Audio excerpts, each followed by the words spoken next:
is A Guideline for Success. This is the story of four principal people and several other people. This is primarily the story of Joseph Steiger, Rose Eisensteiger, Bernard Steiger, and Charles Steiger. Joseph my father, Rose my mother, Bernard my brother, and Charles me.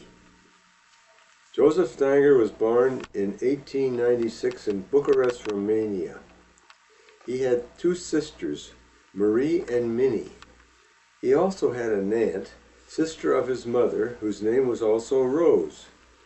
My father's mother died when he was an infant. His Aunt Rose then took him in after his father deserted him. In those days, there was a system in effect where men would arrange to find a wife through a third party. My dad's aunt arranged with this third party to meet and marry a man who agreed to send her the pair to come to the United States of America. Thank goodness for this uncle. My father's aunt realized that she could only bring her nephew with her as he had to leave, and she had to leave her two nieces in Bucharest. Then my dad and my Aunt Rose were placed in steerage class, which was in the bottom of the boat. The fare at that time in steerage was $400. Baby Joseph went free. After a long and comfortable boat ride, with only the food they brought with them, they arrived at Ellis Island, where they were met by her future husband. They were married, and for some reason, unbeknownst to me, they moved to Jacksonville, Florida. I don't know why, but in a short time, the three of them moved to a very small town called Venice, Illinois. Joseph's new uncle was named Charles Steiger, who I'm partly named after. Everyone that knew him called him Uncle Charlie. I do not know what occurred or how it occurred in the next few years, but soon Uncle Charlie, who must have been an astute businessman, ended up owning a grocery store, a bar and restaurant, a furniture store, and 8 houses. He came here with nothing. At this time, Venice, Illinois was mostly occupied by black people, and the houses were very much like sharecroppers' houses. Uncle Charlie was a very honest man and was very sympathetic to the people he dealt with. I spent many weekends in Venice, Illinois with my relatives. There was a young black boy that was alone and was taken under the Uncle Charlie's wing. This boy's name was Mint Lee. He later became the sheriff of Venice, Illinois. As Venice was mostly black, with most of the merchants white, it was amazing how well all these people were able to exist in peace. When I was in Venice as a young child, Mint Lee, the sheriff, passed the word around that he was looking out for me, and no harm was to come to me, and so it was. Uncle Charlie and Aunt Rose lived above the grocery store in Venice for several years. During this time, they had 3 children, Harry the oldest, then Lula, and finally George. They also were taking care of their nephew, Joseph Steiger. In those days, there were no child labor laws.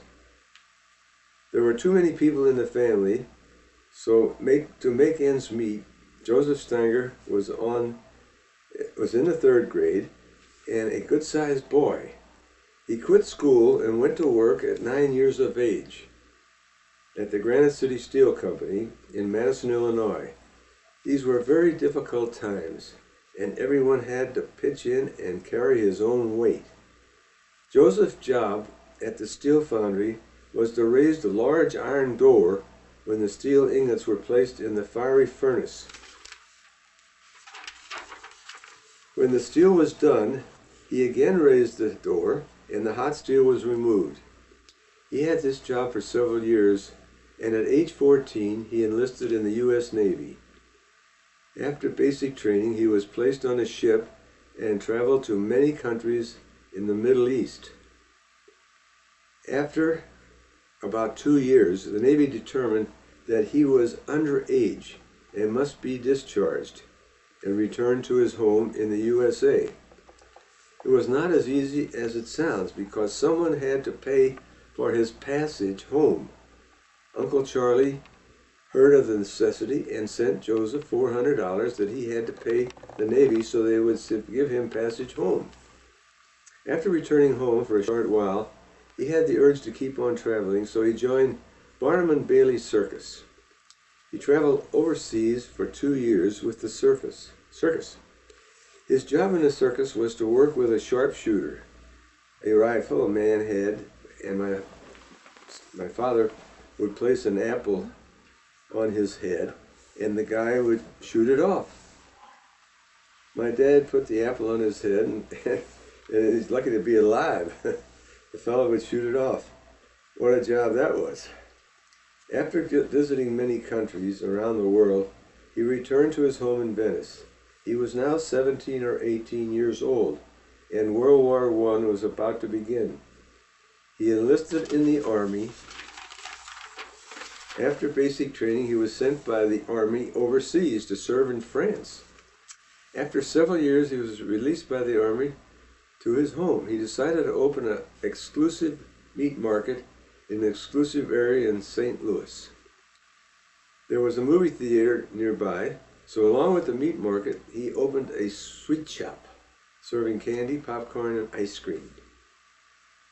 The story that I titled is Why This All Happened. He was only a third-grade student, but he was able to have the opportunity to become a businessman. One Sunday afternoon, an attractive young lady and her girlfriend came into the sweet shop. Joseph saw her and immediately was attracted to her. He asked her if he could call her for a date. She gave him her phone number and agreed to a date. In a short time, they were married. They eloped with a couple they were friendly with, and after a short honeymoon, they moved into a duplex on Shaw Ave Boulevard in South St. Louis. Soon after I was born. In my memory, my father met a man named George Tuthill. George Tuthill was a cartoonist who wrote a comic strip called The Bungle Family for the St. Louis Post-Dispatch every Sunday, and it went to many newspapers throughout the country, including the St. Louis Post-Dispatch. They became partners in a Gardner automobile agency.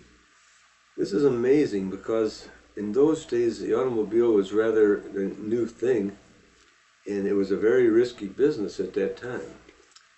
But I don't know how George and he got together, but they became partners, and they opened up an automobile agency on 20th and Locust Street in St. Louis.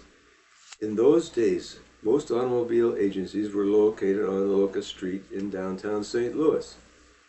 The Gardner automobile was a popular car, and my dad sold many, many cars.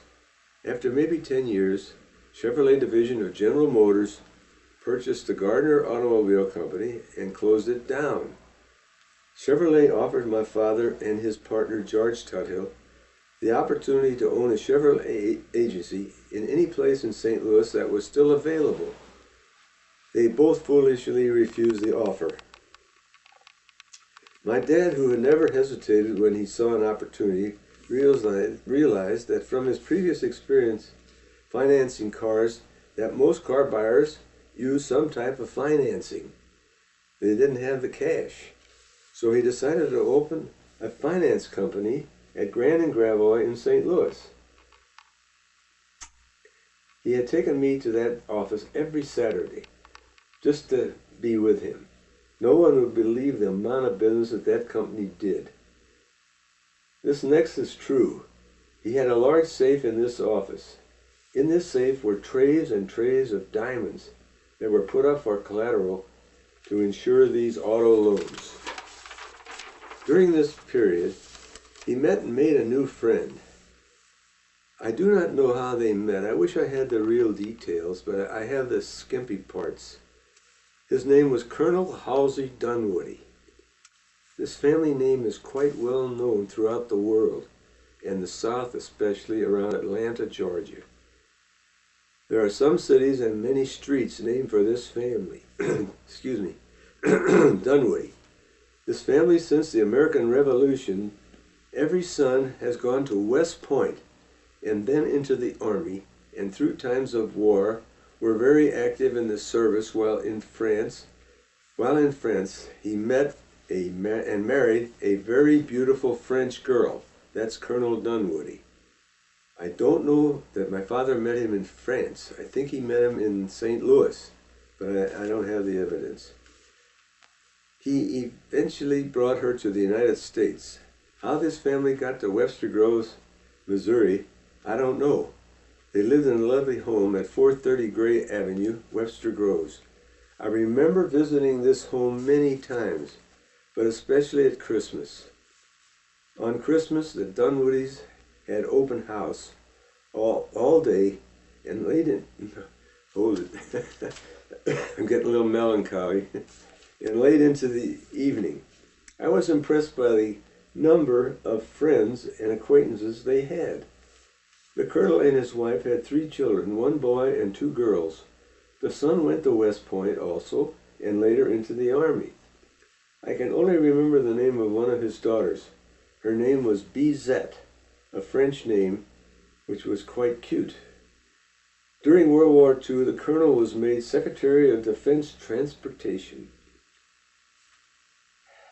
This was a highly important position. He was in charge of, excuse me, of all armaments and products that were necessary to ensure military success of all the armed forces. Incidentally, the pay was $1 per year. There were many, many Americans that volunteered for $1 a year. They were all responsible for the winning of the war for the United States and its allies. Now back to the real story. Colonel Dunwoody was at this point in time, the president of American Airlines. His office was located at the airport, which was called Lambert Field. As I said, I do not know how my dad met the colonel, but he had hired my dad to become the general manager of American Airlines. Some deed for a person who only went to the 3rd grade. My dad had his own plane and actually flew nearly 1,000,000 miles before most people had flown once. In those days, my father's salary was $600 a month. At that time, most men with families might be making $45 a week. We were considered very rich. We had a full-time live-in maid. She received $5 a week in room and board. By this time, my dad had bought a beautiful home in South St. Louis. They had 3 bedrooms, 1 bath, living room, dining room, kitchen, and a screened-in porch upstairs. Boy, that porch saved our life. That porch was a lifesaver in the hot summers in St. Louis. My dad loved to fly, and each year we would spend, excuse me a second, 2 weeks in the summer in a rented cottage at Michigan City, Indiana on Lake Michigan. Was this a delightful time of life? Oh, it was wonderful. These cottages were very large, and 2 other parents and their children also occupied this cottage. They were both from St. Louis, and the expenses were shared for the food and whatever that the cottage cost, and was split 3 ways.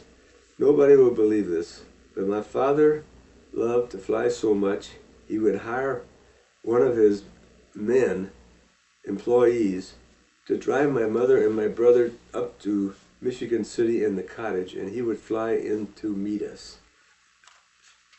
He loved to fly. That's something, isn't it? We had a Court automobile. This was a very fine car. Classy look and a great engine. This engine was called a Lycoming engine. It was used on an automobile